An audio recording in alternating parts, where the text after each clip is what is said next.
assessment. We've made some shifts, right, from paper to really simple computer-based to these more kind of technology-enhanced assessments for kiddos. Oh, I got thumbs up, so it sounds like maybe someone's hearing me out there. Okay, so devices. So as of last testing season, okay, these are the devices that were being used across the state for students to be taking our statewide summative assessments. So Chromebook assessments or devices are our #1 in the state.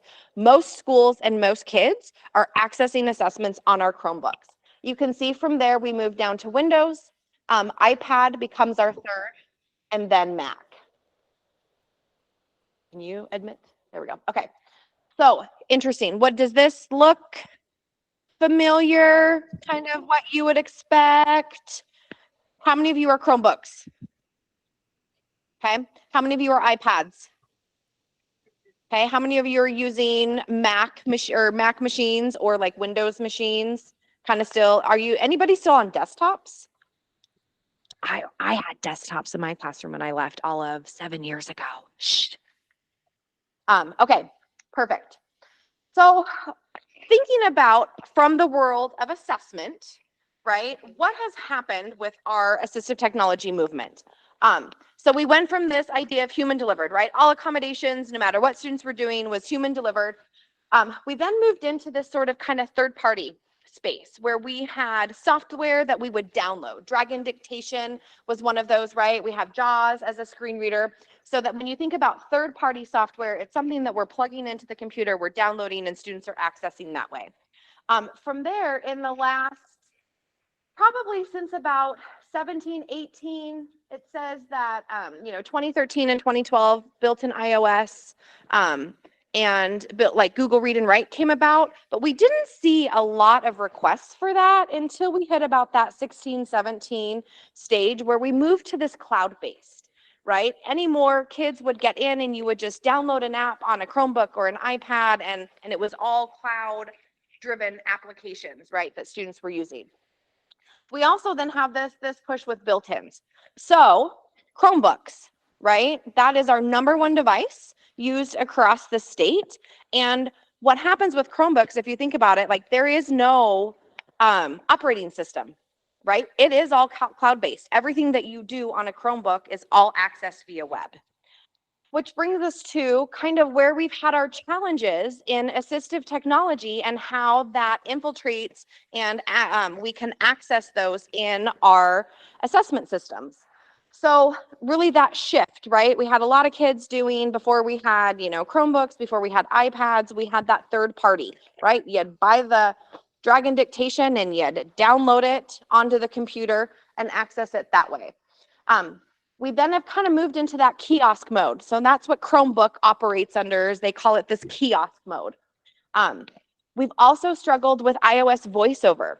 So I do know that a lot of our students across the state with visual impairments, instead of using a typical JAWS, right, or NVDA as screen readers, a lot of our students have moved into the iOS world, right, and they're doing the built-in accessibility features, and voiceover is one of them.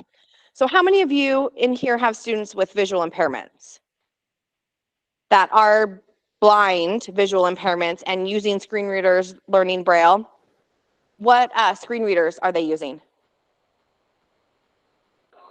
They are still using JAWS. So JAWS is what works within our systems, our assessment systems, very well. Do we have any kiddos in here that are using VoiceOver? iPad's VoiceOver? It's an amazing piece of technology. Okay, perfect. So the other challenge that we've had, and I get it all the time, right? I get the email at least once a month. Hey, what works in the testing system? We're getting ready to have an IEP. We're making decisions. What works for testing? And my answer is always going to be wrong. Wrong question to ask, right? What IEP teams need to do is you need to look at what does the student need instructionally, and then we look at how assessment fits into that. And then the biggest challenge that Jessica and I have is lack of knowledge, right? We don't know all the things that are being used out there. We don't know all the things that kids need to be used in our systems, right? And having those conversations with our vendors. So those are our challenges that we've had.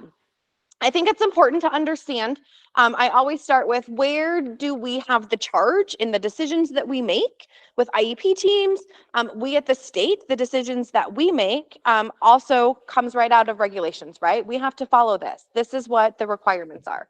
So when we think about assistive technology, one of the places in the IEP that it starts is in the special factors, right? When you sit down to the IEP, there's that box that you have to mark, does the student need assistive technology? So that's generally one of the first places in an IEP that conversation comes up. The other place that we talk about accommodations and we talk about assistive technology then moves into the other components where we have to provide the supplementary aids, modifications, right, in light of the goal. Like, what are the things that the student needs to be able to accomplish their IEP goals, right, based upon their strengths and needs. So this is where a lot of that charge comes from in the decision points that we make for accommodations and assistive technology.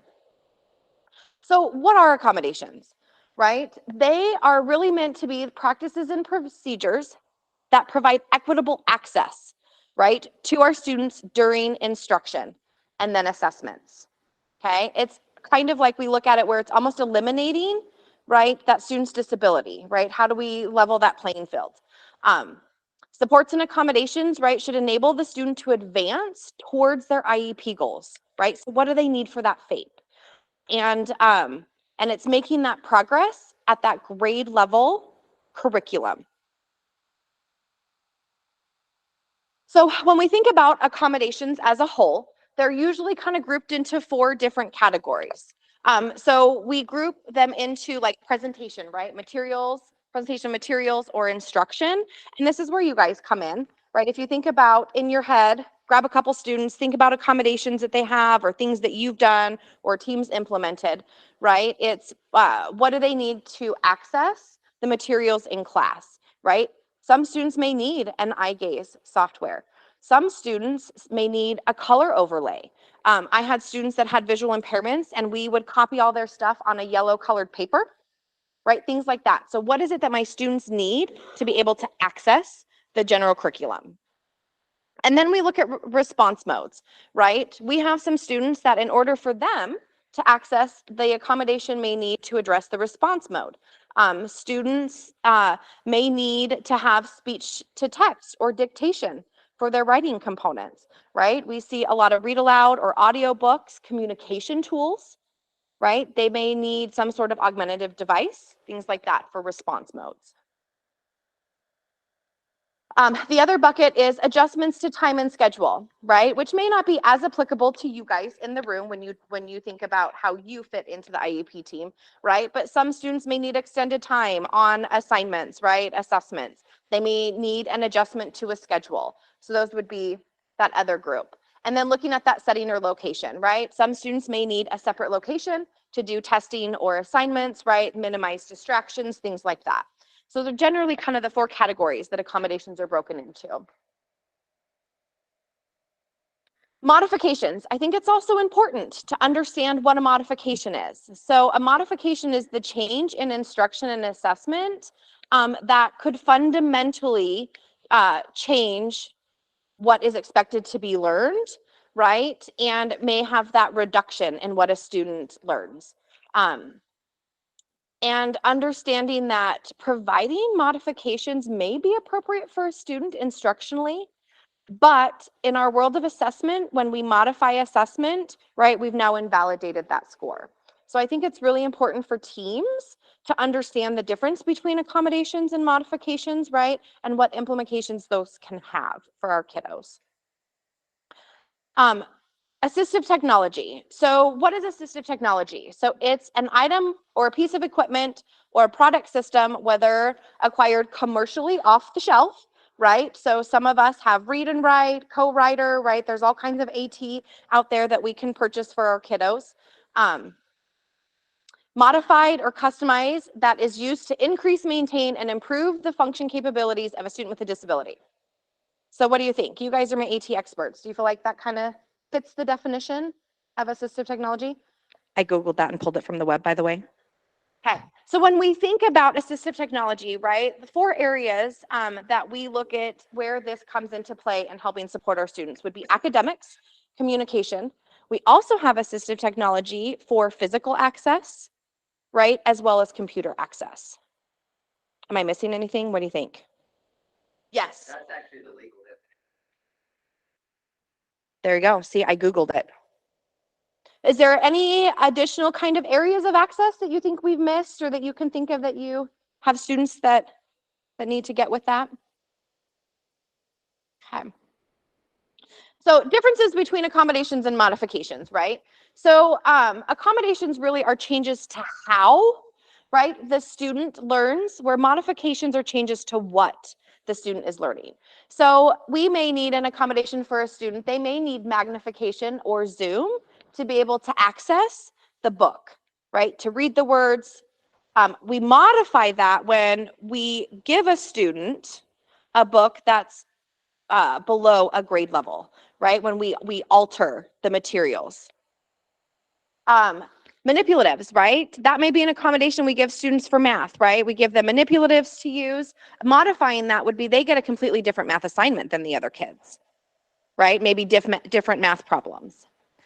We can modify it by all of our other kids in class have to complete 20 problems, but this student may only have to complete 5 or 10. That also becomes modifying as well. And then you can see a couple of the other examples up there, the difference between how we're accommodating versus modifying. So I think it's really important to remember that. I always caution teams when thinking about modification, right? Because you're reducing that learning expectation. If we modify this, right, what are we taking away from the student, right? And what gaps also would that increase with our kiddos by making modifications? Now the team may decide that modifying, right, something may be appropriate. Okay, so when determining accommodations, right, the guidance that we give to teams is that they really should be focusing on the needs of the student, right? And we're back to that accessing their grade level instruction. And that we don't assign accommodations or modifications based upon a disability category, right? So we wouldn't say that because our student is autistic, they're going to need read aloud. Does that make sense?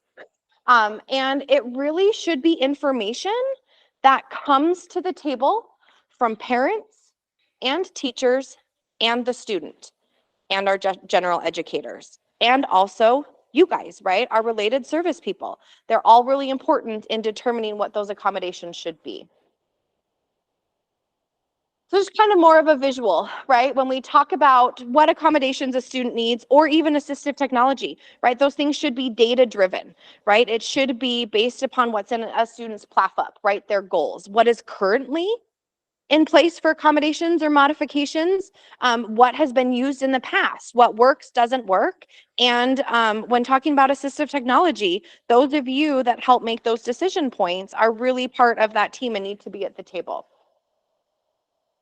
We should be looking at not just what needs, the student needs to access academics, but there's also a place that you have to mark, does the student need assistive technologies at home as well in order to meet their FAPE?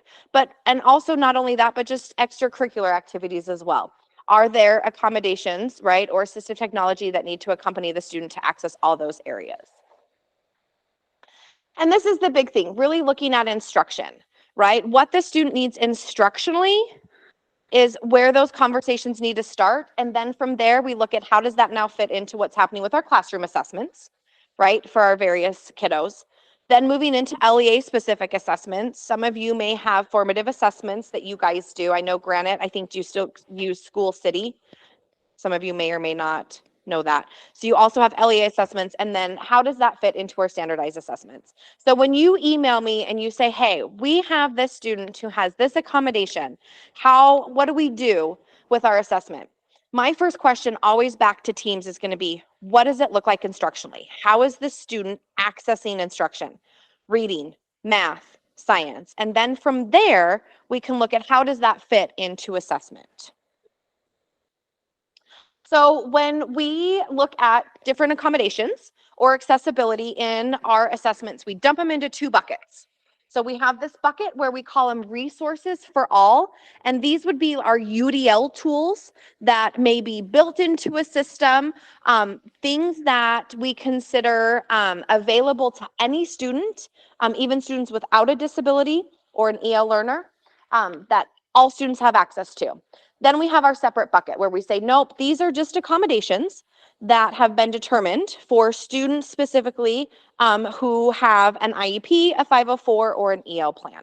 How many of you also work with EL learners? Anybody? Maybe. So I get the question all the time, what accommodations are available for students who are English learners? The exact same accommodations that are available for students with disabilities. So we don't separate out those buckets when it comes to accommodations.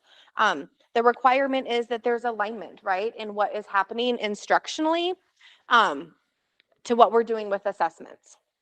So when we talk about these resources, when you open up our test administration manuals or you open up our Utah Participation Accommodations Policy, that's how you'll see it labeled. They're called resources for all students. So those are those UDL components. So in our computer-based assessments, things like there's Zoom, right? You can zoom in just like you would on a website, right? Or a Word document, there's that kind of built-in zoom. All students can have color contrast. There's spelling available to all students in writing. There's line reader and masking. There's all kinds of built-in tools that are available. We also have some that are not. So for example, how many of you have students that you know of that have alternate location or minimized distraction sitting in their IEPs? Guess what? For RISE, that is not an accommodation. That is a UDL tool to anybody. They can take that test anywhere, any location that is going to be optimal for them to be successful. Yeah. Oh, universal design for learning. So does anybody know do you need explanation on UDL? Probably. I know, cut me off. I'm a mover. Sorry, that's really hard for me to stay rooted. I was a teacher, right? I walked all around the classroom.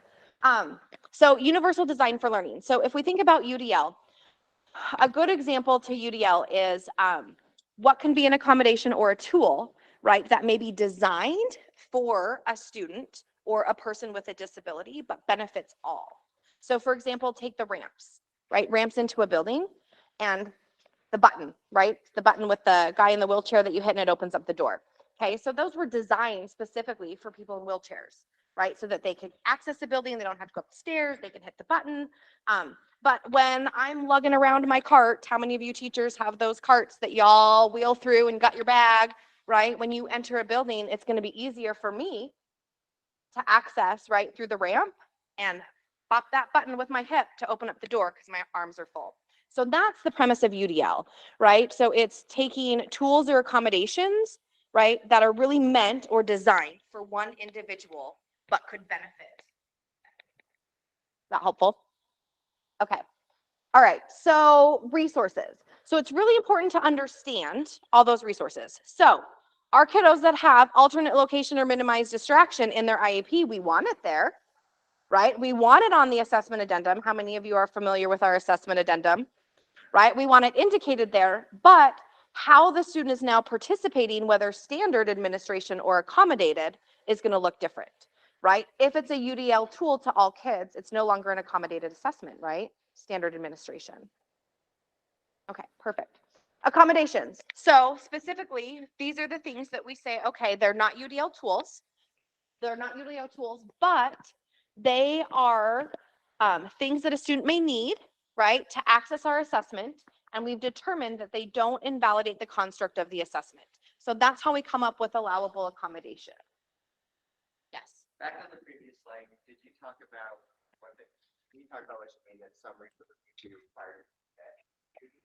Oh, Available that you need to activate it, or? Yeah. So we have some things. I'm trying to think and I have to look at the chart. So there's some things that are available to all students, but you have to turn that setting on for them. And in our accommodations policy, how many of you are aware that Utah has a participation and accommodations policy that's 80 something pages and it outlines what we have for all of our statewide assessments?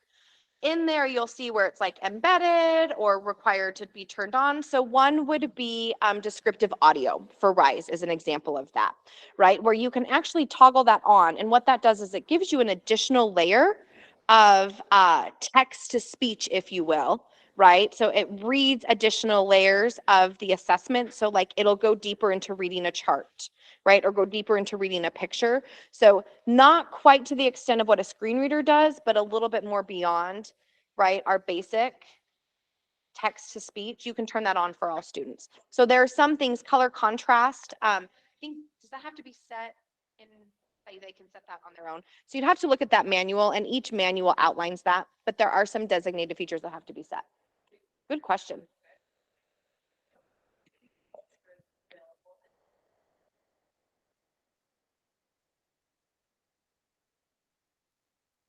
About that. So the question for those online was the masker. There's a masking tool that sits in both of our RISE and Utahspire Plus systems, and if that is similar to Google Read and Write.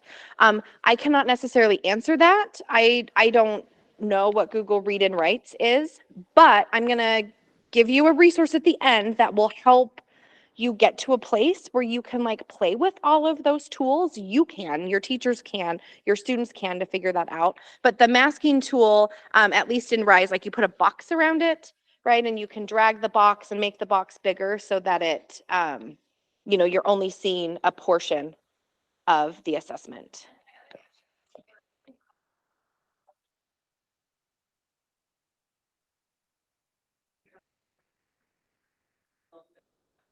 They do, yeah. Training tests for sure with RISE, and then they have question samplers with Utahspire Plus that they can at least get in to see like how the item types work and playing with the different tools. And they should. So whenever I get accommodations requests, that's the first thing I say is you need to go to the training test and practice with it. Absolutely. Good question. Okay. So it's also important to understand allowable accommodations vary, right? So in our RISE system, our UDL tools or those resources, right, versus accommodations have a very wide variance compared to what we have with Utahspire Plus. So when we set up Utahspire Plus and we determined what were things that we wanted to be accommodations versus UDL tools, we purposely set up to align that to be a lot more with what ACT does on purpose, right? To help those kiddos kind of have that couple years underneath that, and also help those IEPs show a little bit more of a lengthier time in accommodations, right? When they get submitted for ACT. So it really is important. So we've got Acadience reading, right, that students are engaging in. We've got WIDA that students engage in. So it really is important for each assessment to really understand what are the different tools and accommodations available. Okay, so really quickly, I always get the question, well, if it's an accommodation written into the student's IEP, that means they get it regardless, right? No. So IDEA specifically states that it is the state, or if you have a district assessment, it is the responsibility to provide guidance and identify only those accommodations for each assessment that don't invalidate the score, and then direct IEP teams to only choose those accommodations. So it really is important. So the one of the questions that we get all the time is calculator. How many of you in kiddos in grades 3-5 have calculator as an accommodation that you can think of? Ooh, that's reassuring. Hopefully over the years of promoting this. So if they need it, right? Depending. But so calculator in grades 3-5, even if a student has it written into their IEP, it's not an allowable accommodation because the construct of what we're testing is, can the student compute, right? So give them a bucket of tiles, right? Teach them how to access, right, the content through other means, right? Because at that point, we're still trying to learn those foundational skills. But that's an example, right? So even though the IEP team says they should have it, well, the IEP team wasn't informed that it's not allowed, right? And you've modified the assessment if you give them an accommodation that's not allowed. Does that make sense? Okay, so real quick glance, all of our statewide assessments, we have tons of them. How many of you work with preschool students? How many of you knew that we had a PEEP assessment? Oh, awesome. How about KEEP? Okay. We've got Acadience Reading and Acadience Math, right? Our grades 1 through 3. How many of you assess those kiddos up to grade 6, though, in your district? Okay. We have RISE, right? That's our grades 3 through 8, year-end summative assessment. We have Utahspire Plus for grades 9, 10, and then ACT for grades 11. And then how many of you have students with significant cognitive disabilities? I would expect most hands to come up. So how many of those students are participating in DLM? Okay.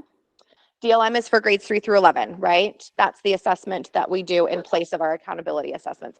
How many of you have students with significant cognitive disabilities in elementary? How many of you knew that we had an alternate assessment to Acadience Reading? To keep, to PEEP. Okay, we do. All right, we also have WIDA that students engage in, and then we also have our NAEP assessment. How many of you are in schools that have been NAEP schools, test NAEP? It's a select few, not all schools, not all districts, not all kids take NAEP. It's our national assessment. Students with disabilities do participate. If a NAEP school is chosen, right, we do expect there to be a population of those kiddos. We don't test students with significant cognitive disabilities on an alternate assessment in NAEP, but students with disabilities do. And there are accommodations available for NAEP. And then we have CTE exams and AP exams. How many of you know you have kiddos out there participating in those classes? Any AP classes? I know that we have several students with visual impairments in AP classes. We work with them quite a bit. Okay, let's talk about RISE. So we opened up our spring window March 14th. Yay, we are into testing. We test students on RISE in grades 3 through 8 for ELA and math, grades 4 through 8 through science, and then we only test writing summative in grades 5 through 8. Okay. It's aligned to our core standards. It's computer adaptive, and it's a course-based assessment. So students get enrolled or delivered a grade level assessment based upon the courses they're enrolled in. Okay.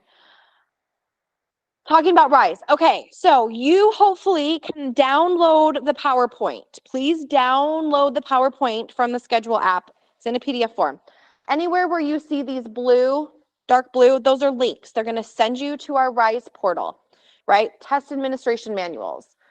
So when we look at accommodations for RISE, that's it. So if you look at that, really our only what is considered quote unquote accommodations are going to be things that are going to change, right? The format or how students are accessing per se. So ASL, print, Braille, human scribe. I get the question every year, if a student uses scribe, does it modify the assessment and they only get a 1? No, it's an allowable accommodation. The student will get the score that they earn. Okay, visual representations, calculator grade 6. Becomes an allowable accommodation starting grade 7. Any student is allowed any calculator that they use instructionally. And then assistive technologies. Hearing impaired filter. How many of you have students that are hearing impaired? Science. Go in and there's a toggle that you set that says hearing impairment. And what that does is that will filter out some items that could present some biases to those kiddos due to the nature of the standards. So that's a new one that got added this year. So when thinking about assistive technology, so how many of you were like, that's not a lot of accommodations? Throw out there something that you're thinking you're not seeing up there that a student has. So say that again. Voice to text. Voice to text. So that would fall under human scribe or assistive technology. So that's allowed. But I have a surprise coming up in just a minute. What else besides dictation that you're thinking of? It's a resource.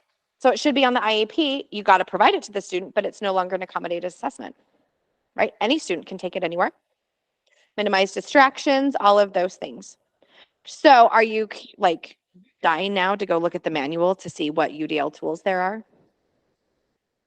Yeah.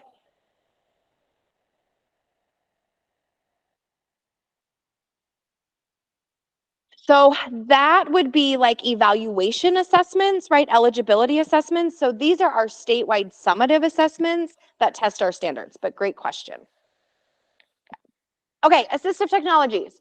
So when we think about this, right, this is Cambium, right? Our RISE assessment, if you pull up the TAM, our test administration manual, this is what is right out of there, right? It's a range of third-party devices and softwares used with the test delivery system. Okay, so when we think about what is the assistive technology my students need for assessment, think about it as in the things that they need to independently access the content of the assessment, right?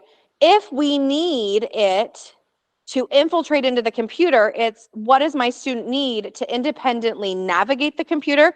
It may be JAWS, it may be switches, right? Eye gaze, right? Communication devices. Does the student need necessarily a communication board to infiltrate? Probably not the system, but do they maybe need it in the testing session to communicate? So that would be an assistive technology that you would provide outside the system. Does that make sense? So when we think about what is it that we need for our assessments, that's kind of the key right there is this. What do they need to independently access and navigate? Yeah.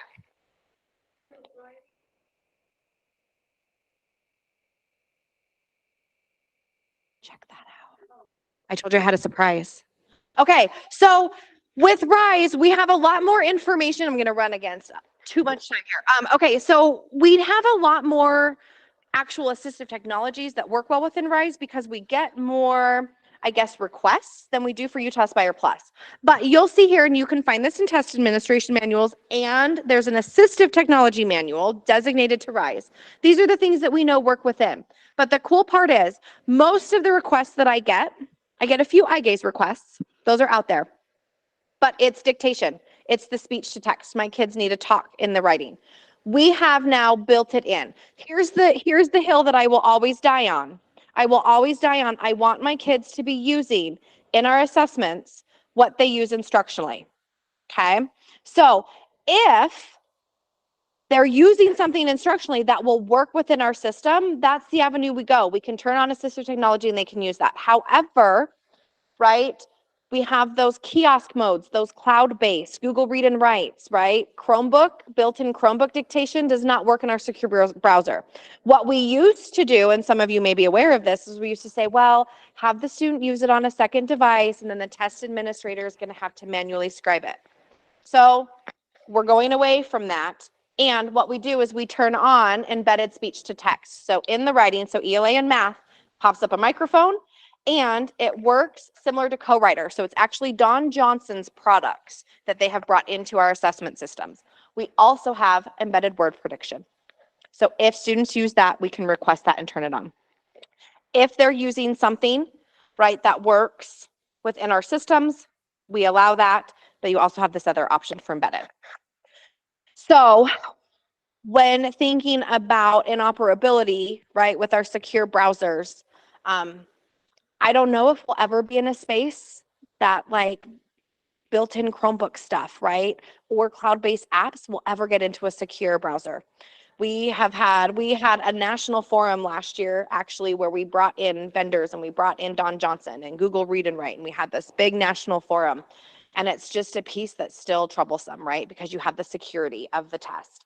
So this is how we've navigated that. So this has been a big component. So that is available. They send in a request form, I turn it on, and away they go. They practice it in a training test. Okay, any other questions about RISE at the moment? Hang tight, I'm gonna show you where to get to resources, but I want Jessica to talk about Utahspire Plus. Okay, so do we have any high school folks here? I saw lots of little babies. Okay, awesome. Like the big group of our working with our little kids back there. That was my love before I came to the state. So I work with our secondary assessments. Our Utahspire Plus is our assessment that our 9th and 10th graders take for English, reading, math, and science. They don't have writing. We're in the window right now for our Utahspire Plus testing. It is a hybrid test. Half of the test is actually test questions comprised from educators in Utah that have developed the test. So when there's lots of, theories out there, I don't like this test, we don't like this. I mean, our educators have designed and put their expertise in to this test. So I think that's pretty fascinating for the state of Utah to do that. And the other half of the test is Utah ACT Aspire items, because one of the things about our Utahspire Plus test, when students get their or when parents get their reports or students get their reports, it gives an ACT predictive score, how we think that the student is going to perform on the ACT as an 11th grader. So that's how our test is comprised. It all is delivered on the computer, and it's it's not a content, so it's not tied to specific courses. So, but it's designed for all 9th and 10th graders. They look at our standards and what have they been exposed to, and so that's what they take into those years. Okay, so on our assessment web page at USBE, you can reach our Utahspire Plus portal, and those that blue text links you there in our test administration manual, which really outlines all of the accommodations that are available on the Utahspire Plus testing, and instructions on how to enable them, which might not be something that you do, but some of our special ed teachers, y'all might go in and do that. So here are some of our accommodations that are available on Utahspire Plus. We have text-to-speech as a UDL for all students, except for our reading passages. And then if we have an English learners, we do have Spanish available. That's the only other language you have available. The test can be translated into any student's native language, though. Word dictionary, screen readers, large print, braille, these are kind of universal across testing platforms. It does have a lot of built-in options, Zoom, alternate mouse, pointer. Yeah, so sometimes if students need in large print, sometimes it is helpful to know, well, what is already available? And, do we need to request something beyond what is available to all students? So the key for this slide, for me, was to really take the notice. So our accommodation slide for Ryan has 18 on it, right? And so this one you can see for Aspire Plus, these are specifically accommodations, right? These are not UDL tools. So these are things that a student, right, is allowed to have, right, in an IEP 504 or EL, right? So that was kind of the intent here. So there's a lot more accommodation wise. And if you look at time, right, we didn't really talk about extra time in RISE because it's not a time test, but Utahspire Plus is a time test. So that's where that extra time accommodation really comes in for Utahspire Plus. Okay, thanks, Justin.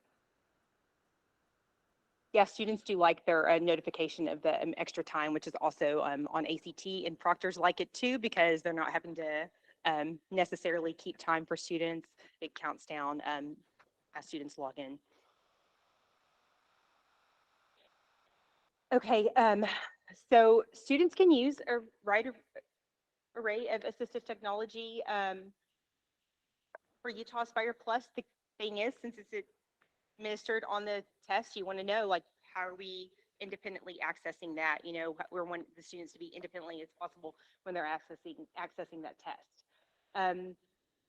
So some of the things that are supported by Utahspire Plus are alternate input devices, switches, magnification software, speech to text, and then if there's anything still closer, okay, my husband would disagree with my soft voice, but and if there's anything ever, I think we were having a little discussion earlier, if there's something that you don't see in a test administration manual that you think that your student needs, ask, advocate for your students. These test administration manuals are not the end all be all. They're not an exhaustive list, be advocates for your students, bring up those conversations. So text to speech will not work in UA Plus when assistive technology is turned on. So some assistive technologies that need to be infiltrated to UA Plus will not allow the UDL of text to speech to operate within Utahspire Plus. And so for some students, they will use a human reader. So they'll have a test proctor read what's not being read on the computer to the student. So that is kind of, I would say, something not so great about our testing system that we work to improve. And And when it comes to speech to text for UA Plus, when we get questions about that, the good thing about UA Plus is there's not long open-ended writing portions. So that's usually not significantly impactful to many students who might otherwise need that. Accommodation request forms for all of our assessments are online. This links you directly to them. These are the only things that you request at the state level, and it's really not that we're approving it. We don't make IEP team decisions. We just enable things at the state level. So if a student does need speech to text, somebody at the LEA, sometimes it is a teacher or a testing coordinator, will email me the form and I will go into the system and enable that for that student. Mm-hmm.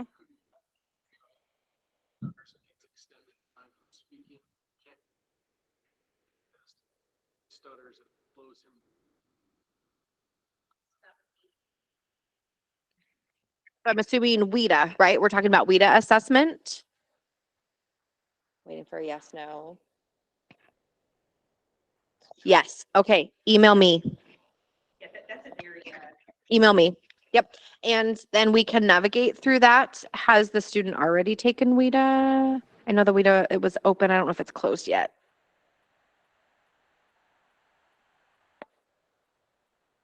I'll come put my email in the chat. Yeah, that's really a unique question to WIDA because of they're testing the students. With some of our SLPs, we'll know that for our little ones. I'll put it in the chat, or just I want to put my email in the chat. Okay. All right. So for RISE, if students need assistive technology or they need that dictation. So the reason why we don't have as much assistive technology information in Utahspire Plus that we do in RISE, because we don't get any requests. So we've been doing Utahspire Plus, what, 4 years now? And I think I came and presented at this conference when we first brought it on. And we were desperate to know, like, what are you guys using in the field? What do you need? We hardly get any requests for accommodations in Utahspire Plus. And I think a big piece of that, and correct me if you think I'm wrong, is because there's no writing portion. So usually a lot of what it is, the request that we get is the dictation, right? The speech to text. So those of you that are high school, support high school students, please, we need to know, like, what are they using? Is there things that we're not considering that we need to figure out for you? But with, if you need any sort of assistive technology and you need that dictation for RISE, it gets submitted through the RISE system through TIDE. I do ask, give me 3 weeks. I try to get to those on a weekly basis, but it takes a little bit. So that's how you'll access that. Okay, I gave you links here to a couple really awesome manuals. So the one thing about Utahspire Plus, you can find everything regarding what are their UDL tools. And the cool part in the Utahspire Plus test administration manual, that's where they house everything. Like they give you pictures in the manual too of what the UDL tools are, how do you turn them on if you need to. So you find everything Utahspire Plus in the test administration manual. I know I'm moving on you again. I'm so sorry. Should I sit in a chair? That might keep me. But with RISE, they actually have an entire assistive technology manual that really will tell you if you're doing speech to text, what are the things they know that it will work within the system, right? Anything beyond that, we have to do the embedded. They walk through setting up JAWS. They walk through refreshable braille devices. They walk through some COM devices, some switches, things that they know work within the system. So it's a fantastic manual to refer back to. And truly, honestly, like being able to know where to get to that during IEP meetings. So as you're there and having those conversations, you can pop into those manuals and say, hey, right, here's the things that work, or yeah, we are considering this, those sorts of things. And then the TIDE user guide. So those are some links to those manuals for you. You gave it to me, but I walked away with that. Okay. Okay. I know that there were a couple hands. Utah participation in accommodations policy. How many of you did not know this existed? Okay, this is great. If you want to read how accommodations and assessment works in IDEA, works in ESSA, works in Title III, you'll find all those regulations in this manual. But you also get these really awesome charts. So we have charted out for you all of our assessments. Typically, what would be a resource or an accommodation, the things that we typically see and how it applies to each assessment, right? Is it embedded? Is it considered an accommodation for this assessment? So that is a great comprehensive resource to kind of get a good overview of all of the stuff within all of our assessments. Utahspire Plus and ACT have their own specific appendices in this manual that outline all of those things for you as well. So if you were not aware of this, definitely learn and navigate how to bookmark this so that you know how to get to this on a yearly basis. We update this manual every year with anything new that comes in as far as accommodations or any of that stuff, enhanced features that come into our systems. So it is great. Okay, we've already kind of covered a lot of this and we are coming up on time. So if you are curious how to engage IEP conversations and thinking about where does assistive technology fit into all of our IEPs, there's some great slides here. We have some resources available also that would be great printouts that you could bring to an IEP meeting or give to parents or gen ed teachers or special ed teacher prior to in considerations for assistive technology. So I don't know if you knew those are available on our website as well. They're fantastic resources. But really when we're thinking about what assistive technology should our students be using, it's really got to start back at that PLAFUP, right? Where's our students' strengths and needs?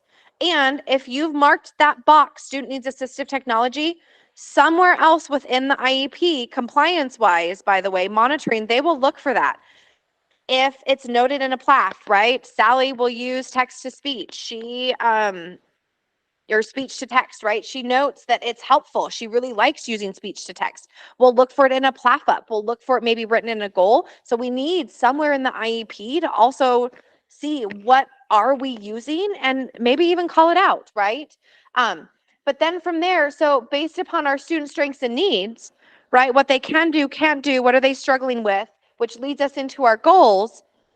Then we look at that, okay, do we need assistive technology to support that? So sometimes that box that you mark in special factors, right? Maybe that box needs to be marked after you've gone into this part of the IEP, right? The team sits down and has this conversation and determines. Now, what happens if, where's my augmentative people, right? Okay, so you're not an OT, you're not a PT, you're not an SLP, right? So sometimes you're not there because what if the team doesn't know there is this? So what if you've moved into the IEP and you go, oh, you know what? I think we really do need to consider this. We probably need a call of our augmentative team. You can come back and reconvene and you can amend an IEP anytime for accommodations and supports. So if you're in the midst and you decide that you need to do an AT consultation, you can follow through with your IEP, right? Kind of put a Post-it note in it, contact your assistive technology people, do that evaluation. Then come back and say, hey, yeah, we need to add this, right? We're going to add this accommodation. We're going to add this support to the IEP. You can amend that at any point. Okay, so there's some guiding questions for you that come out of some documents that we have for resources. So I think when we think about assistive technology, and this is where you guys are our experts in the field, I think sometimes our special ed teachers don't always think about like the broad scope, right? We think of assistive technology and we want to go straight to that like device, right? The communication device, the Dynavox or the app on the iPad. We want to go straight to the eye gaze software. We think about that. But really, we have kind of different categories. We've got no tech, something as simple as a pencil grip or a weighted pencil, right? A slanted board is considered assistive technology for our students, and it should be documented within our IEP somewhere that our students need that. So I think we sometimes forget in this world that we have this whole other group, or we have these low tech things, right, that need to be considered for students. Go ahead. Sure. And then I get Yeah, perfect.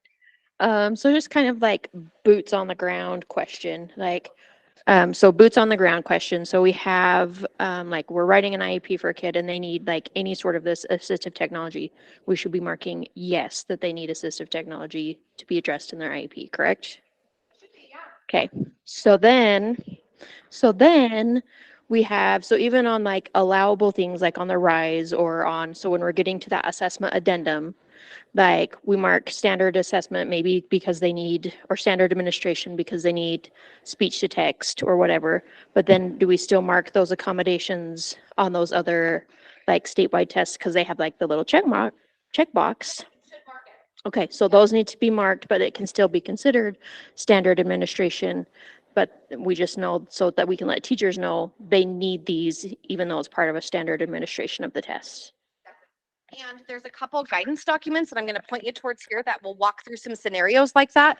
But here's the deal. So the question is, right, if you go back to the purpose of accommodations, right, you go back to our IEP, it's that the student needs this to access FAPE, not that it's convenient for them, they like it, right? If Johnny doesn't have the pencil grip in reading and math and science and right, like then he is going to struggle accessing the content. So think about it that way, right? What goes in the IEP is what the student needs for their FAPE. Does that make sense? Okay. And here's the thing, you may play with stuff. So you may not have it in an IEP. You may be playing with things and then later determine, you know what, we should put this in the IEP because Johnny needs it. If Johnny leaves my classroom tomorrow and goes to another district, and if it's not in that IEP, how is the team going to know? So does that help you a little bit better with thinking like what should be in the IEP? If Johnny moves, or if you leave, or the special ed teacher leaves and somebody new comes in, right? They pick up that IEP to determine what Johnny needs to access FAPE. Does that make sense? We're so running into lunch. Okay, so some things to think about there. Okay, we're going to move into this really quickly. I want to show you, and then I'm going to leave you with a Menti to kind of jot down if you want. Resources. Here's why I want you to download that PowerPoint, okay? In all of our test administration manuals, okay, RISE and Utahspire Plus, it will tell you all of the resources, right, that all students have, and then it will give you specifically the accommodations for that assessment, okay? So that's one sure-proof way to go and figure out what you need and don't need, okay? I've linked you there. This is a link to our special education assessment webpage. Here you can get to an AT tab, which has that flow chart, considerations document, some other AT resources. There's an accommodations tab, which gets you, so if nothing else, this right here is a great one to bookmark. I tell people, anybody in special education, bookmark that. Our accommodation request forms are on there. We house alternate assessment information on there. We house the accommodations policy. So you can access pretty much everything through that. Okay, when thinking about what does it look like to write assistive technology into an IEP, right? What does it look like in that section? Or when we're considering if it's a special factors or not, we have a couple frameworks. This is a big project that our special ed department worked on over the last year. It's called IEP Reflective Framework. There's an entire document that's all around accommodations, modifications, and special factors. There's a section specifically around assistive technology, which I've got some slides in there that pulled guiding questions to guiding teams through those conversations out of that document. This document will also walk you through student examples for the assessment addendum. Right? Sally's determined to have this accommodation. How does it fit into this assessment? What does her assessment addendum look like? Does that make sense?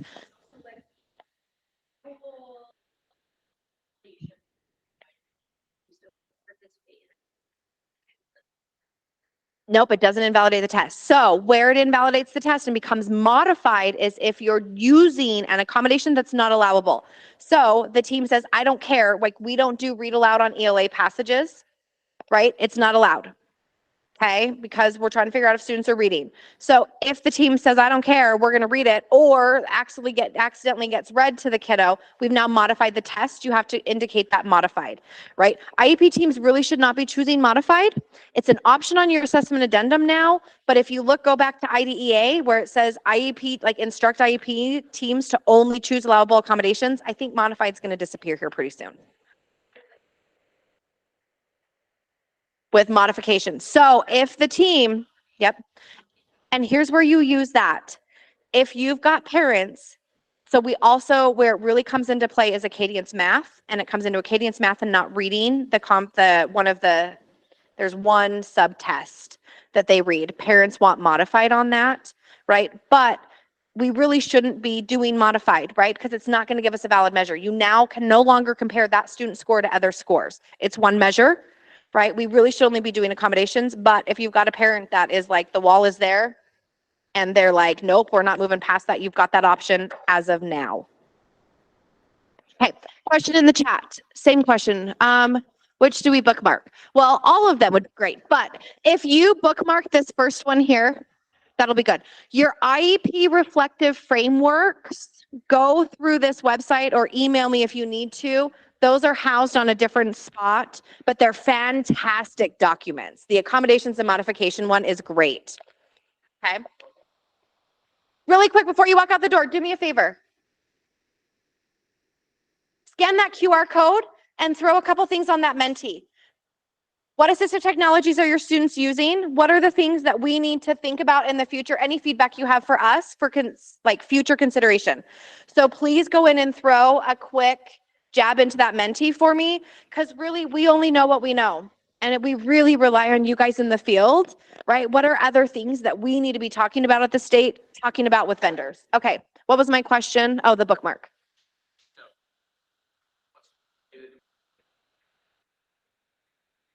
In the PLAFUP?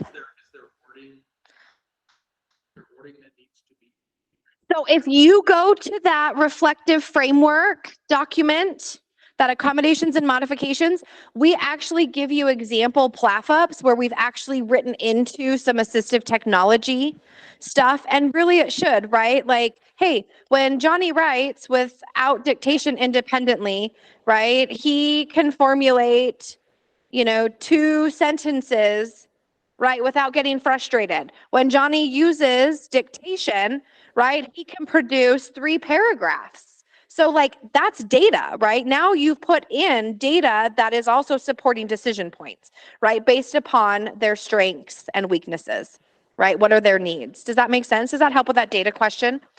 We do like seeing data in PLAFUPs, right? So instead of just saying Johnny gets really frustrated when he writes, that doesn't help us determine the need per se. Does that make sense? So yeah, great question. We can't see what you were pointing at. Oh yeah. So I was pointing at, I'm sorry, let me go back to my resources. The very top link, the USBE Special Education Accessibility Accommodations and Assessment webpage. That's a really good one to bookmark because it will link you to mostly everything else. And then your portals, right? If you go to the RISE portal, Utahspire Plus portal, from there you can get to different resources. But okay. I took you 10 minutes past, but I think we started 10 minutes late. Any other questions? Yes.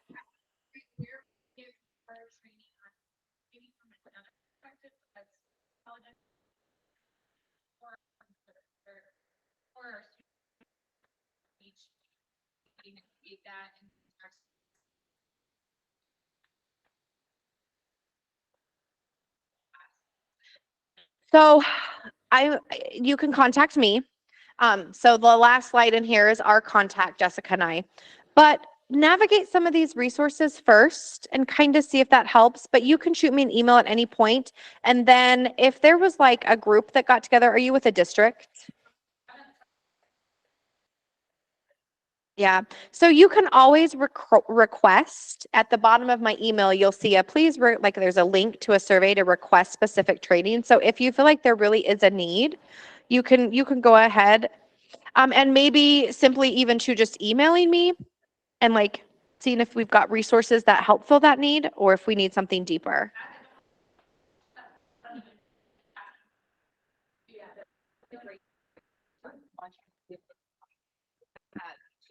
Yeah, get with the person who maybe is knowledgeable at your campus first to review the TAM, because there might be guidance, just like in the assessments that y'all administer.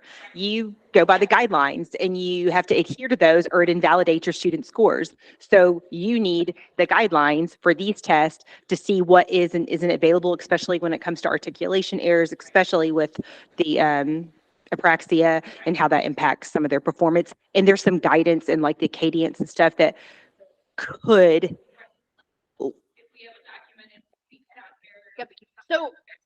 So WIDA, right? There's a speaking portion of WIDA. So also on our website, there's an exceptional accommodations request form.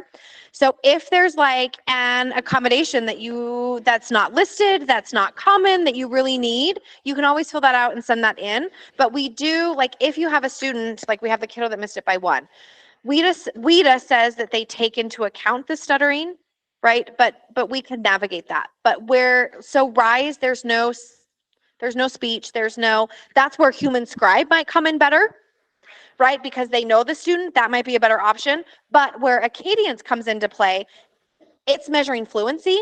It's a verbal fluency. And if that's not appropriate for our kiddos, on my website under alternate assessments, you'll see early literacy. There's an options there. So the TOSREC is what we send out. And I think I'm getting ready to mail a TOSREC to...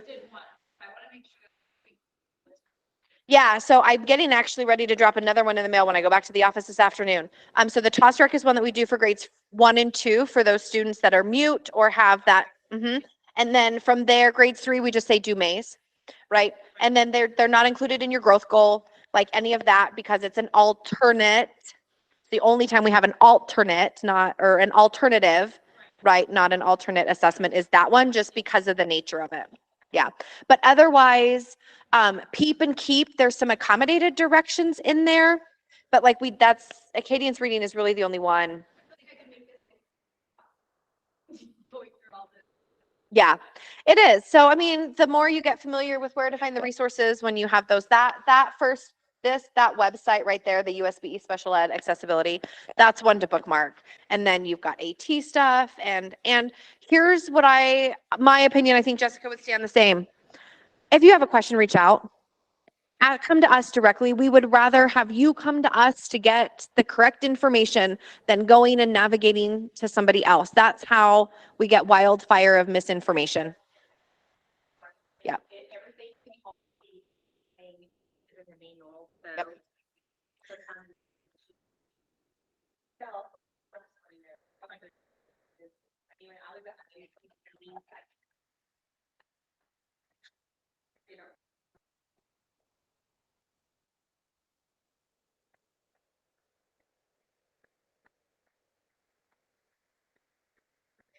That's your backup. It's not you, it's policy. So, okay, don't hesitate to reach out. Hopefully this was beneficial in some way to you. So, okay, thank you. And do that, Michi, please, if you can, even if you just write it down. This slide is not in there, but we really want to know what else you guys have going out there that we need to consider. So, thank you.